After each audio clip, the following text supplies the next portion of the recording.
My name is Seti, son of a potter, born in the shadow of the great temple of Ptah in Men-Nefer, the city you call Memphis. It was 2450 BCE, under the reign of Pharaoh Khafre, when Egypt was a land of stone and starlight, its people bound to the gods by ritual and fear. I was no one, a boy with clay under his nails, destined to fire pots until my bones turned to dust. But fate, or something older, chose me to witness the heart of our civilization, a secret that built our pyramids, shaped our skies, and left a wound that still bleeds. This is the story of what I saw, what I did, and what I can never unlearn. Men-Nefer was a city of contrasts. Alabaster temples gleamed beside mud brick slums, priests chanted while laborers bled. My father's kiln burned day and night, crafting jars for grain, oil, the dead. I was 14, restless, more interested in the stories of merchants than the wheel's turn. They spoke of the Giza Plateau, where Khafre's pyramid rose, a mountain of stone defying the god's own scale. No mortal hands could do it, they whispered. Not alone. I laughed, thinking it was just talk. Then I met her. Her name was Anuket, a girl my age, daughter of a scribe in the House of Life. She wasn't like the others, her eyes burned with questions, her tongue sharp with answers. We met by chance, when I delivered jars to the temple and found her hiding in a storeroom, reading a forbidden scroll. You're late, she said, not looking up, as if she'd expected me. I should have left, but her voice held me. She showed me the scroll, glyphs I didn't know, drawings of stars not ours, and a word, covenant. I asked what it meant. She grinned. Trouble. Anuket was trouble, the kind that pulls you in and doesn't let go. She told me the scroll came from a hidden archive, one the priests guarded with their lives. It spoke of the Starborn, beings who came before the first time, who taught our ancestors to move stone, to measure the heavens, to bind the two lands. The covenant was their pact, knowledge for silence, power for secrecy. The pyramids, she said, weren't just tombs, they were markers, anchors for something buried deep. I didn't believe her, not yet, but I followed her, because she made the world feel bigger. Our search began in whispers. Anuket stole moments in the House of Life, decoding scraps of papyrus, while I eavesdropped on priests and laborers. We learned of a place, the Vault of the Covenant, hidden beneath Giza, older than the Sphinx. The scrolls called it a chamber where the sky meets the earth, and the Starborn speak. Only the high priests knew its location, and they answered to Khafre himself. Anuket's father caught her once, his face pale. Stop this, he begged. The gods are watching. She didn't listen. Neither did I. We planned our move carefully. The Giza Plateau was a fortress of activity, quarrymen, masons, overseers, all under the pharaoh's eye. But Anuket had a cousin, Meren, a water carrier who knew the workers' paths. He was reluctant, his laugh nervous, but he owed Anuket a debt from a gambling loss. You're mad, he said, but he agreed to sneak us in. We waited for the festival of Opet, when Men-Nefer's priests joined the Nile's procession, leaving Giza's guards thin. Under a new moon, we slipped out, 3 shadows in a donkey cart, hearts pounding. The plateau was alive, even at night, torches flickering, hammers ringing. Meren got us past the outer sentries, claiming we were delivering water. Inside, the pyramid loomed, its casing stones half-finished, glinting like teeth. Anuket led us to the northern face, where the scroll hinted at an entrance, not a door, but a seam, marked by a star glyph. We searched for hours, sand in our eyes, until Meren tripped over a stone. It wasn't stone, it was metal, smooth and cold, etched with that glyph. Anuket pressed it, and the ground hummed, a low note that shook my bones.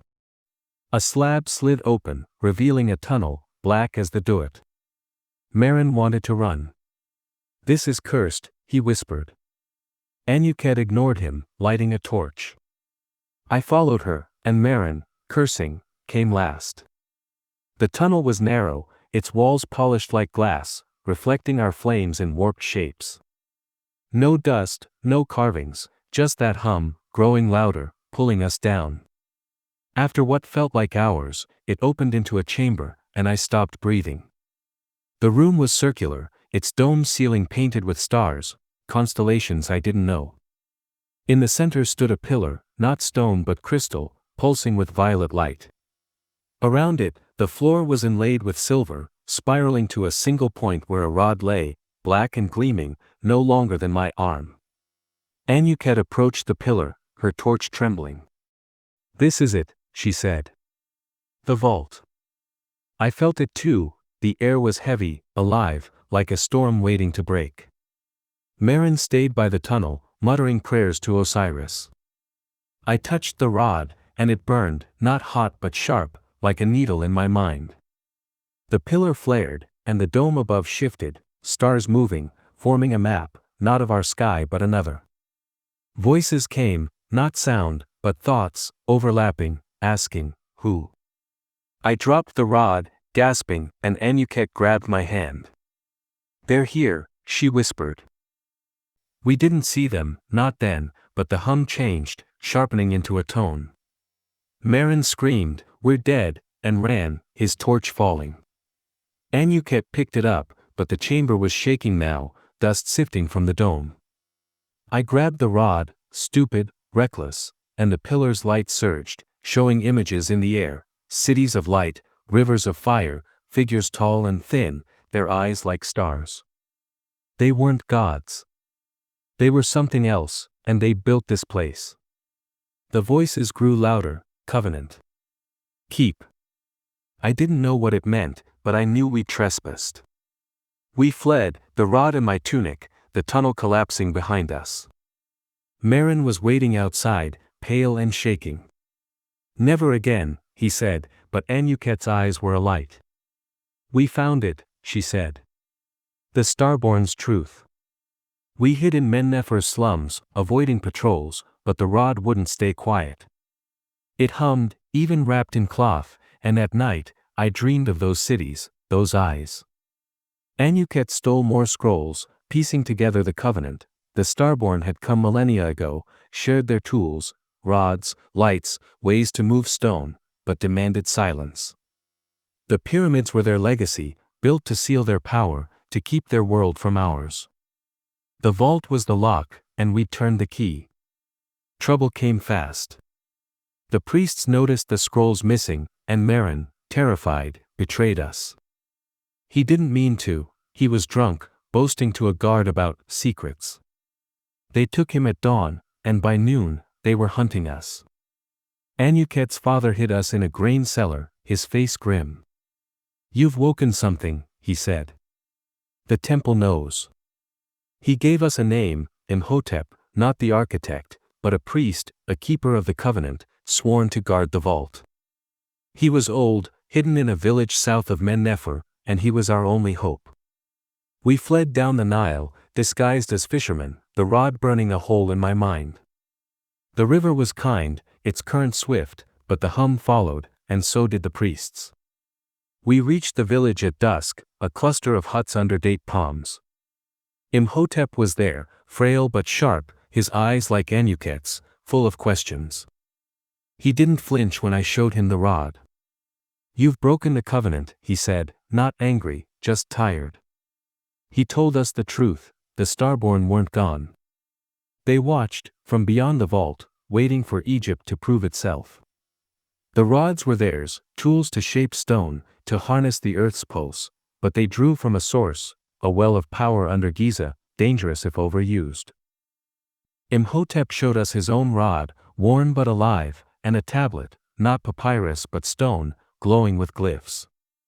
"The covenant binds us," he said. "Protect their secret, or they return." He taught us the rod's use, not magic, but resonance, a vibration that lightened stone, bent gravity. I tried it, lifting a jar without touching it, and felt the well's pulse, deep and hungry. Anuket wanted more, she wanted to open the vault, to speak to them. Imhotep refused. "They don't speak," he said. "They judge." We stayed a week, learning, hiding. But the priests found us. They came at night, led by a man named Rekhmet, Khafre's enforcer, his staff tipped with a stolen rod. Imhotep fought, his rod flaring, shattering the hut's walls. Anuket and I ran, but Rekhmet was faster. He cornered us at the river, his rod humming, the water rippling under its power. "Give it to me," he snarled. I threw mine into the Nile, a desperate lie, but he laughed. "The vault is ours now," he said, and struck. Anuket. Imhotep saved us, his rod against Rekhmet's, light against light. The Nile churned, the air screamed, and Rekhmet fell, his rod dark. But Imhotep was wounded, bleeding fast. "Go to Giza," he gasped. "Seal it." He died before dawn, his tablet in Anuket's hands. We buried him under palms, silent, and turned north. Giza was chaos when we arrived, workers fleeing, the pyramid trembling. The vault was open, its hum a roar, light spilling from the seam. Rekhmet's men were there, using stolen rods, forcing the slab wide. We slipped through, unseen, the rod in my hand burning. Inside, the pillar was a sun, its light blinding, the dome's stars spinning. Figures stood within, tall, thin, their bodies like liquid starlight, not moving, just watching. The well's pulse shook the earth, cracks splitting the floor. Anuket read the tablet, her voice steady, "Close the bond, or the worlds bleed." I used the rod, not knowing how, focusing on the pillar. It answered, light folding inward, the figures fading. But Rekhmet's men saw us, their rods flaring. Anuket fought, her knife against their spears, while I pushed the rod's hum, sealing the slab. The chamber shook, collapsing, and we barely escaped, dragging each other through sand. The pyramid stood, silent again, the vault hidden. Rekhmet's men were gone, buried or fled, but the hum lingered, faint, in the earth. We returned to Men-Nefer, blending into the slums, saying nothing. Khafre died years later, his pyramid finished, no one the wiser. Anuket became a scribe, her eyes still burning, but she never spoke of the vault. I made pots, grew old, told my sons other tales. The rod is buried, deep, where no one looks. Egypt thrives, its temples rise, but I hear it sometimes, the hum, under the sand, waiting. Last night, the stars moved, not ours, and a crack glowed in the desert, small but growing. The covenant isn't broken, but it's fraying, and someone will answer.